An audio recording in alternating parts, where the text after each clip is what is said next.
Magandang araw! Ito yung time na pumunta kami ng Santa Cruz, Laguna kasi nagdala kami ng saging. Kasi yung aming customer ng saging ay umorder ng napakarami. Kaya dineliver namin at after nun, syempre hindi pwedeng walang laman ang aming sasakyan. Kaya pumunta kami dito sa may bilihan ng mga gulay na pwedeng bumili ng tingi-tingi kasi time na yan nung tingi-tingi. Mura lang siya. Kasi ito talaga yung mga wholesalan talaga. Ito yung maramihan, mga sako-sako ang binibili. Pero, ayan, time na yan ay pwede na ng tingi-tingi, kilo-kilo. At ayan nga, dami kong kinuha ang kalamansi at mga iba't iba pang gulay. At talaga naman pinipili kong mabuti kasi mahirap na baka mamaya may bulok pang mapasama. Ay sayang lamang.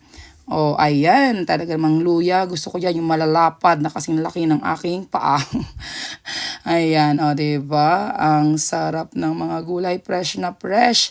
At kaming mag-asawa dyan ay talaga namang nagtulong ng kumuha ng mga gulay-gulay na gusto namin. At talaga namang todong-todong piling-piling-pili. Walang makakaligtas na kahit sambutas. At talaga namang si Mr. Engineer ay talagang todo-todo din dyan sa pagkuha ng mga gulay. Pero dahil nga ako lang yung nagbibideo, ayan, ako lang ang nakikita doon na may kamay.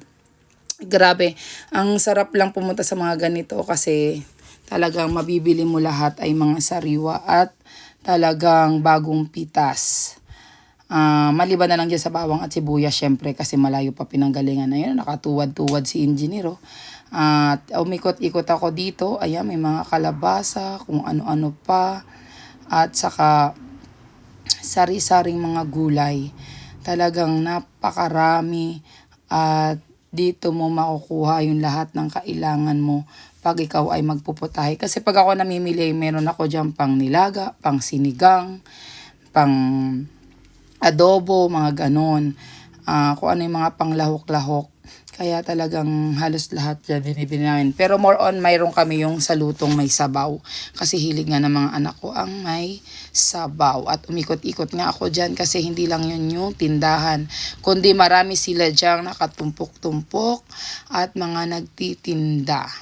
At ako'y umikot na lang para makita ninyo kung ano ang mga gulay na nandito. Merong mura, meron din syempreng mahal. At dyan, after nyan na kami ay napagod, ay kami kumain ng kauntian. At umuwi na sa bahay at ito na ang aming napamili. Grabe, parang talagang na kami dito. Ang daming gulay. Nag-hoard. Kala mo magtatagal yan. Hindi po, mabilis lang maubos sa amin yung gulay. Kasi more on gulay lang po kami. Bibili lang kami ng karne. Tapos, yung 1 kilo, iba't ibang lahok na yon sa iba't ibang lahok na. O, diba? Ang sarap. Pag sinigang, syempre. Ayun, sinigang na isda, sinigang na karne, or ano man. At ayan na nga yung aming mga pinamili. May prutas, may itlog, may sitaw, may kinchay, may carrots, may kung ano-ano. May